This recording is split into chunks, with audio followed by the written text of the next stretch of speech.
pag-greet naman ng person seated next to you ng good morning. Pwede mag-tap sa shoulder. I think we can't do that via Zoom, right? So, it's amazing to be it's amazing to be on site during this time. And of course, especially to our friends and partners in the media, thank you very much for taking time to be here today. And of course, our very, very inspiring na mga celebrity ambassadors, si Jasmine, Scarlet, of course, hi in there. Thank you very much for joining us this morning. We are so happy and we're so privileged that you, again, no, every year, parang even before the pandemic, we've been coming together to launch Back to School. But today, we are so grateful that you have accepted our invitation to be with us as we launch on-site after the more than 2 years ang ating Back to School campaign. It is obviously exciting for all of us with really high hopes that the opening of classes presents to us. And for more than 2 years, we know na we have been under strict social and health na protocols at the height of the pandemic. But this time, with confidence sa ating mga health measures that's been in place by the government and of course the Department of Education, ang opening of schools and on-site classes is a positive development unfolding before us, right? And I'm sure more than us adults, kids, they're more excited, I think, to be back to school, meet again their classmates, their teachers, their friends. That would be a very exciting time to them. Our Back to School campaign in the Philippines is also aligned with World Vision's global Our Promise na strategy. We promise to every child na they will experience fullness of life. And that fullness of life include giving children access to quality education. And of course, that is aligned to our global strategy, but also it is contributing to the Sustainable Development Goal of the Philippines and of course the plans of the Department of Education. So we and our partners are very hopeful that many people like you will participate and join us in making children's dream come true. Sabi nga ni Jazz, be the reason a child can dream again. So ang school kids is just one way of doing that. And we definitely imagine by giving them yung school kids, they will have a great start this August, as already announced by the Department of Education, a great start and a motivation as a new school year begins. This will also lighten sa aming experience sa World Vision by giving kids yung kahit na simple, konting tulong via this. Na age 10 and above, and age 10 and below cannot read. And that's another sad fact. I'm sure si Scarlet, she already knows how to read and really, right, Scarlet? Very good, and she's really good at writing. So, but sadly, yung iba, ang sad talaga is that 90% of Filipino children, yun talaga yung very sad dito, age 10 na, but cannot read. Let's move on to the next issue. Another thing that we wanted to share with everyone is that 86% ng mga na-survey nating Filipino children ay talagang nahihirapan sila doon sa learning through take-home modules. And kasi it's something that's really new to them, new to everyone, sa totoo lang. And 66% naman of those using online learning and 74% ang using, yun yung mga nahihirapang mag-learn.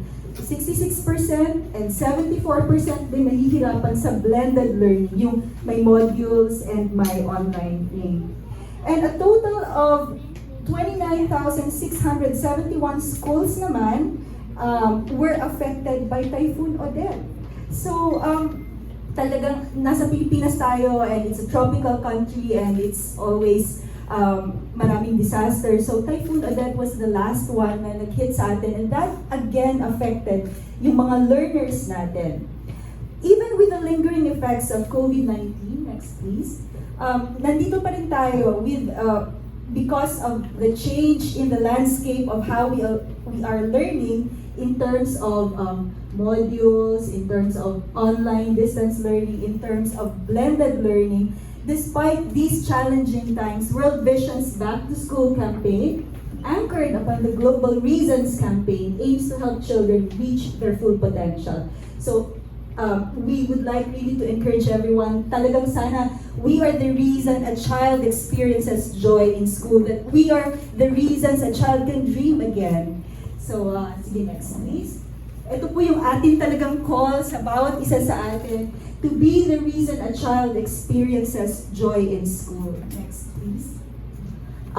For 1,000 pesos, so this is the ask already, 1,000 pesos, 2 kids na ang makakatanggap ng learner kits. So again, for 1,000, the 2 children will be able to enjoy a life na when they go back to school, their joy. Ang gusto nga sana natin is that this will be a joyful back to school for them.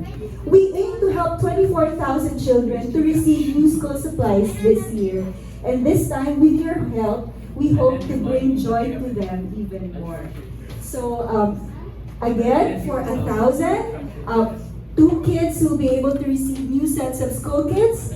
And we hope that you could visit worldvision.org.ph for more details. Maraming salamat po. A joyful back to school, everyone. I'm so happy to be here with you all and very honored to be part of this event. I especially enjoy being part of this back to school campaign because it means a lot to me. School is such a great place to be, and I have so much fun playing with my classmates, writing books, and learning many interesting facts. I'm also happy for the other children like me who can experience this joy and excitement with the help of World Vision, kind-hearted donors, and sponsors.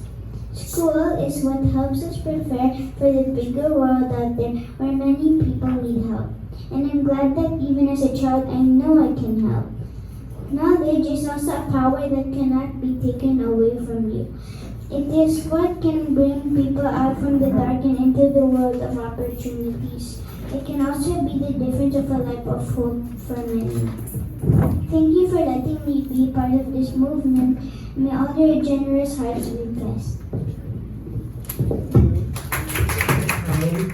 I know for many of you, you've all been supporting World Vision for quite some years now. We're very grateful na hindi nauubos ang inyong generosity for time, efforts, and spreading the good news. So, as always, we annually invite you to join our Back to School campaign because, you know, these times have been difficult, especially for parents. Some of you, being parents here, know the struggle of working from home.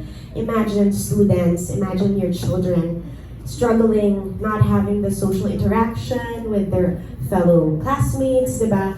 And then you as well having to set aside the time, set aside finances. What about the people who are also much, gipit sa kanilang budget? Siyempre, mas kailangan nila ng tulong natin. So again, let's make time for it. Let's set aside 1,000 pesos, diba? Dati sabi natin, kape lang yan.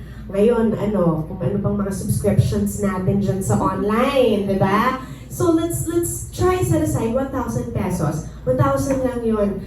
Pwede nating i-accumulate it over the next few weeks kung hindi kayang isahan, di ba? Set aside muna natin week per week until we can actually give yung buong 1,000 na yun. We can encourage our children also if you have any, maybe they like to earn money through small tasks at home. Bigyan nyo rin sila ng mga parang incentives to also teach them about giving back because this is a great time and opportunity, lalo na alam din nila yung struggle of distance learning. What more those who have no proper access to internet? What more those who have no basic learning materials like crayons and notebooks? Narinig nga natin sa isang nag-benefit from our back to school campaign. One of the children said that, sila pagka hindi naubos agad yung kanilang mga materyales, tinatago lang nila para next year mag-accumulate yun hanggang makaipon sila. Wais, diba? She's very grateful and she knows how to count her blessings. And I think those are the things that we can also impart with our own loved ones, with our own children, our nieces. Like, I have a pamangkin na gusto ko, matutunan niya rin yun eventually. So, let's start from home. Let's start with our children so that it becomes a domino effect. And God bless you all for being here. God bless you all for helping. And I hope we keep on going. Diba? Annual to. So, kita-kits ulit next year, ha? I-expect ko kayo. Kahit hindi ako may-ari ng organization na to, I-expect ko kayo dito. So, thank you again. And I hope that you're all having a joyful morning. And we can spread the joy with the children as well. Thank you. Let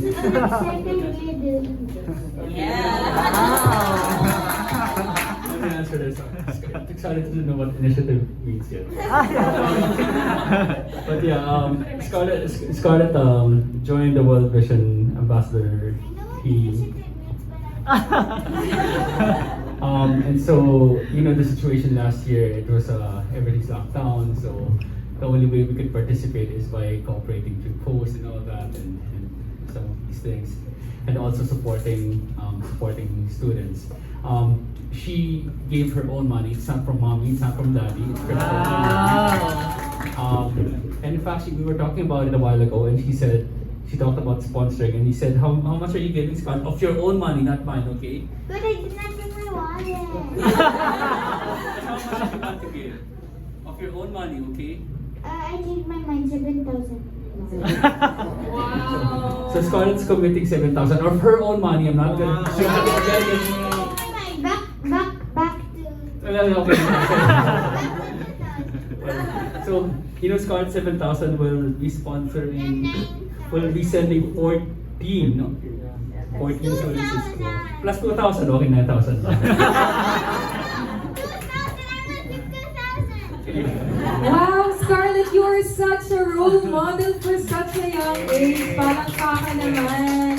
Very good naman talaga. And Facebook ninyo is just your page to share photos and your travels and that. Pero it's also a page to share different types of, what do you call it, ways to help, ways to get involved in the community. And to, you know, we always say that the children are our future. And if we want better leaders, if we want a more lively community, a more involved community, we start with ourselves. That's the pinaka-personal na, I think, when you start within yourself and encourage your own small communities. So, you can do that. Baka mas madami pa tayong communities na ma-encourage tumulong din, diba? Or mga family circles and friend circles natin. So, sana kayo dito, not just through our articles or our videos that we'll release through the TV or wherever else, digital media. I hope also personally within your own friendship circles, kayo mismo, and your own family, be it your sibling, your mom, your dad, whoever it is, encourage them also. Maybe they can help you meet that 1,000 peso goal. Diba? Baka kayo kaya lang maglabas ng 500 ngayon. Ask your mom, ask your ate, your kuya. Baka sila din makapagbigay. And then makapagbigay kayo ng learning kits sa dalawang bata. So, try nyo lang, diba? And I think that will go a long way. So, yeah. Haba ng sagot ko. Thank you. Thank you. okay, thank